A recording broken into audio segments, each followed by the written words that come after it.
जय श्री कृष्ण। राधे राधे। भाई जी चैतामृत, पृष्ठ संख्या 95। गीता प्रेस एवं कल्याण के माध्यम से किए गए महान कार्य। गीता प्रेस तथा कल्याण के माध्यम से भाई जी ने जो अतुलनीय कार्य किया, उस संबंध में उनकी अपनी मान्यता क्या थी, वह उनके निम्नलिखित पत्र से स्पष्ट हो जाती है। बहुत से और भी लोगों ने ऐसा मानते और समझते थे कि मैंने धर्म का, भक्ति का, भगवत भाव का, शुद्ध ज्ञान का बड़ा प्रचार किया है, कल्याण के द्वारा बड़ी सेवा की है और मैं अत्याधिक क्षेत्र का एक विशिष्ट पुरुष हूँ। ऐसा ही और भी बहुत सारी बातें कही जाती है, पर मेरा अंतर्यामी जानता है कि मैं क्या हूँ, मैं कैसा हूँ।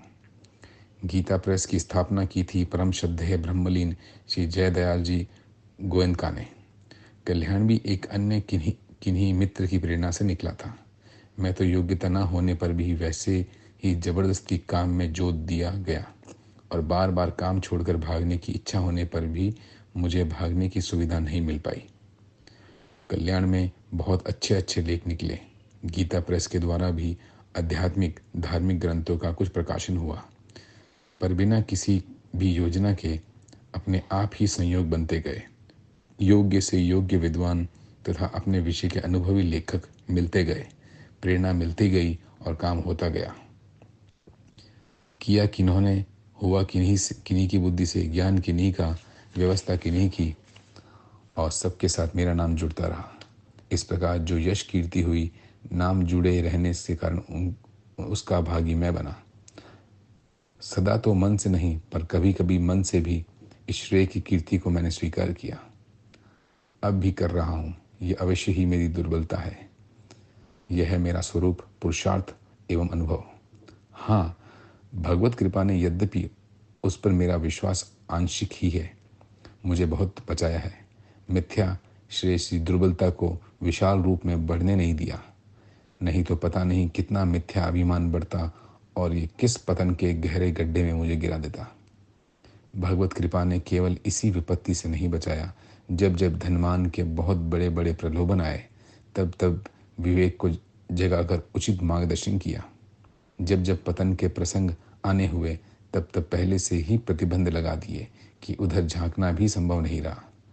भगवत कृपा से ही भगवान के नाम का यत्किंचित आश्रय रहा, जो अब भी है। पूर्ण रूप से तो नहीं, परंतु आंशिक रूप से श्री तुलसीदास जी के इन शब्दों को अपने लिए दोहरा सकता हूँ। सकल अंग पद विमुख नाथ, मुख नाम की ओट लई है तुलसी ही परितीति एक, प्रभु मूर्ति कृपामयी है। आपका हनुमान। कल्याण के आलोचकों के प्रति आदर भाव। पंडित बनारसी दास जी चतुर्वेदी ने कल्याण की अनुचित आलोचना की तो पंडित नंद दुलारी जी वाजपेयी ने उसका उत्तर देने की भाई जी से अनुमति मांगी। जब भाई जी ने लिखा, श्री नंद दुलारी जी वाजपेयी, काशी। सम्मान्य श्री वाजपेयी जी, सादर प्रणाम। आपका पत्र मिला। आपके एक दिन गोरखपुर और ठहरने का पता लगता तो पुनः आपके संग का आनंद लाभ करने का प्रयत्न किया जाता। इस बार आपसे मिलकर और आपसे बातें करके बहुत सुख प्राप्त हुआ। यद्यपि पहले पहल की भेंट थी, परंतु ऐसा मालूम होता मानो पुराना कोई घनिष्ठ परिचय है और वह मधुर प्रेम से रूप में प्रणीत हो गया है। इसमें प्रधान हेतु आपका सराहनीय सत्स्वभाव ही है। मेरे और कल्याण के संबंध में आपके चित्त में जो शुभ संस्कारों का उदय हुआ है, उसमें भी प्रधान कारण आपकी गुण ग्राहिणी चित्तवृत्ति ही है। गुण दोष सभी में होते हैं, परंतु गुण ग्राहक गण स्वाभाविक ही दोषों की और दृष्टि न डालकर गुण की ग्रहण किया करते हैं। यही उनके स्वभाव की महिमा है। कल्याण के जजमानों के बौद्धिक धरातल के संबंध में विशुद्ध भावना से केवल लोगों के भ्रम निवारणार्थ आप कुछ लिखना चाहते हैं। यह आपकी बड़ी कृपा है। आपकी इस इच्छा में से मैं किसी भी व्यक्तिगत वैमनस्य को कारण नहीं समझता। आपके कथा अनुसार किंचित स्वाभाविक उत्तेजना के साथ साथ कर्तव्य पालन की प्रेरणा ही प्रधान कारण है।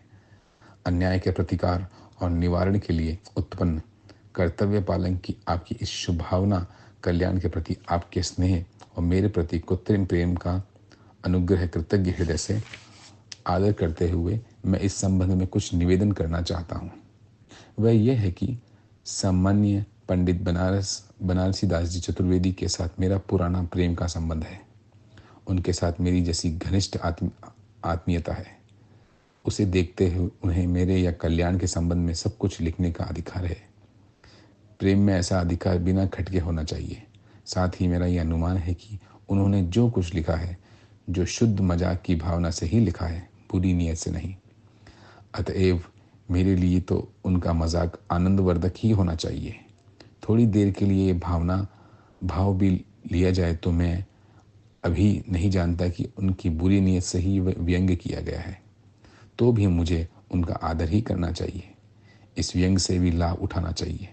एक बात और है, दृष्टिकोण के भेद से एक वही वस्तु भिन्न भिन्न दर्शकों को भिन्न भिन्न प्रकार की प्रतीत हो सकती है। जब मुझे अपनी बुद्धि के कांटे पर सबको तोलने का हक है, तब दूसरे को भी यही हक क्यों नहीं होना चाहिए। मनुष्य अपनी ही आंखों से जगत को देखता है। अन्याय की भावना न होने पर दृष्टि भेद से दर्शन में जो अंतर रह सकता है, अवश्य ही कल्याण के जजमानों से यदि उनका अभिप्राय ग्राहकों से है, तो उन्होंने ग्राहकों की सूची देखे बिना ही अनुभव किया है। कल्याण के ग्राहकों में वैसे महानुभव भी बहुत से हो सकते हैं जिनका बौद्धिक धरातल सामान्य चतुर्वेदी जी की दृष्टि में कदाचित बहुत ऊंचा हो। अब रही कल्याण के हानि लाभ की बात, सो इस संबंध में मेरा यह निवेदन है कि हानि लाभ जो कुछ होता है सो होगा ही। मेरा एक विचार है, जिस अंतर्यामी की इच्छा से स्वतः ही कारण बनकर कल्याण के प्रचार में यत्किंचित उन्नति हुई है, उसकी इच्छा अब इसके विपरीत होगी, तब स्वतः ही वैसा कारण बन जाएंगे। मुझे तो कल्याण की उन्नति के लिए रत्ती भर भी गर्व नहीं है, क्योंकि अपनी शुद्रादपि शुद्रतम योग्यता और कार्य क्षमता को देखते गर्व का रत्ती भर कारण ही नहीं दिखता, और ना मैं इसके अवश्य मभावी पतन ही अपने लिए प्रयत्न रोक सकता हूँ। मैं तो केवल यंत्र मात्र हूँ, और समस्त कृपालु महानुभव से सच्चे हृदय से यह आशीर्वाद चाहता हूँ कि अभी मैं जो मौखिक रूप से अपने को यंत्र मात्र कहता हूँ, वे वास्तव में कभी लीलामय के हाथ का यंत्र मात्र बन जाऊं। ऐसी अवस्था में बहुत विनय के साथ आपसे करबद्ध प्रार्थना करता हूं कि कल्याण के और मेरे संबंध में किसी भी पत्र में कुछ भी न लिखें। अपनी मूक सद्भावना से मुझे बल प्रदान करते रहें। इसमें तो कोई संदेह नहीं है कि लेखनी की अपेक्षा आत्मा बल अनंत गुणा अधिक है। मैं आपसे लेखनी की नहीं, आत्मा की शुद्ध सहायता चाहता हूँ। आपकी इच्छा का मैंने बाध्य होकर विरोध किया है।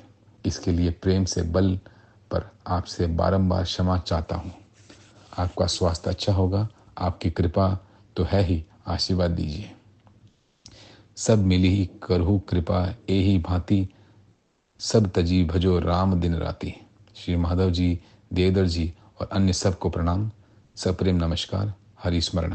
आपका हनुमान प्रसाद पोद्दार। गीता प्रेस के कर्मचारियों की सुविधा का ध्यान। भाई जी गीता प्रेस के कर्मचारियों की सुविधा का कितना ध्यान रखते थे तथा धार्मिकता के नाम पर जबरदस्ती त्याग के वे कितने विरोधी थे, यह निम्नलिखित 2 पत्रों से स्पष्ट होता है। रतनगढ़, बीकानेर। श्री गंगा प्रसाद जी, सप्रेम हरिस्मरण। आपका पत्र मिला। श्री सत्यनारायण जी की बात लिखी तो ठीक है, श्री गौरी शंकर जी के बाबत लिखा सो सब पढ़ा। इस समय देश में कांग्रेसी सरकार का जोर है, जो देश के लिए आर्थिक दृष्टि से बहुत अच्छा है। ऐसी हालत में मजदूर और किसानों की शक्ति बढ़ना स्वाभाविक ही है।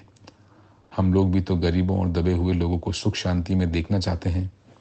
ऐसी अवस्था में कर्मचारियों को की ओर से कोई कुछ कहे तो इसमें आश्चर्य की बात नहीं है।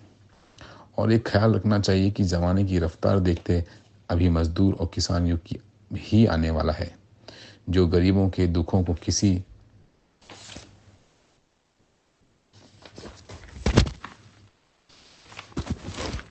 किसी भी अंश में दूर करने वाला होगा। यद्यपि द्वेष और हिंसा के भाव से प्राप्त हुई मजदूरों और किसानों की उन्नति ठहरेगी नहीं। उनको नए, सुंदर, सबके लिए लाभदायक रूप में परिणत होना पड़ेगा, तभी जगत में सुख शांति होगी। तथापि प्रतिक्रिया के रूप में एक बार मजदूर और किसानों का युग आना अनिवार्य सा होना चाहिए। जहाँ तक बनता है उनकी सेवा करना चाहते हैं, परंतु और भी ख्याल रखना चाहिए जिसमें दूसरों को कुछ कहने का अवसर ही ना मिले। ये सत्य है कि कहने वाले तो फिर भी कहेंगे, दोष देखने वाले सदा ही दोष देखेंगे, परंतु उनकी परवाह ना करके भगवान के सामने हमें सच्चा बने रहना चाहिए और ऐसा प्रयत्न करना चाहिए जिसमें हमारी संस्था गरीब कार्यकर्ताओं को सुविधा देने में अच्छी अच्छी राष्ट्रीय संस्थाओं से भी बढ़कर समझी जाए और सबको इसका अनुकरण करना चाहिए। मैं तो बहुत पहले से ही चाहता था कि मजदूर किसानों के नेताओं को बुलाकर उनसे बातचीत करके उन लोगों के परामर्श अनुसार कर्मचारियों की सुविधा सब व्यवस्था कर दी जाए। आवश्यक हो तो महात्मा गांधी जी और महामना श्री मालवीय जी की सलाह भी लेनी चाहिए, जिसमें अपनी संस्था सर्वप्रथम गरीबों की संस्था मानी जाए। परंतु मुझे अपने उद्देश्य की सिद्धि होती दिखाई नहीं दी। इसी से मैं चुप था और चुप हूँ, परंतु मेरा हृदय तो गरीबों के साथ ही है। मेरी स्कीम प्राय असफल ही हो गई।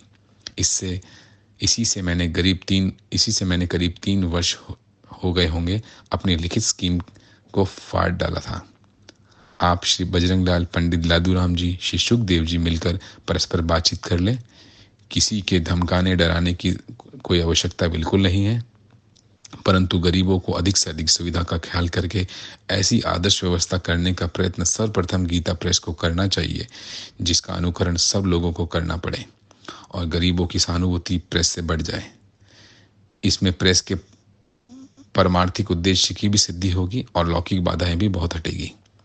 किसी के बाध्य देने पर, कहने सुनने पर या रूप देखने की अपेक्षा अपनी ओर से चेष्टा पहले ही एक कदम आगे बढ़ जाना और बहुत अच्छी नीति है।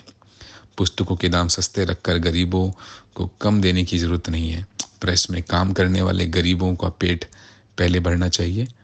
उनको ये मालूम हो जाना चाहिए कि हमें यहाँ जो कुछ मिलता है, जितनी सुविधा प्राप्त है, उतना कहीं नहीं मिलता और उतनी सुविधा और कहीं भी नहीं है।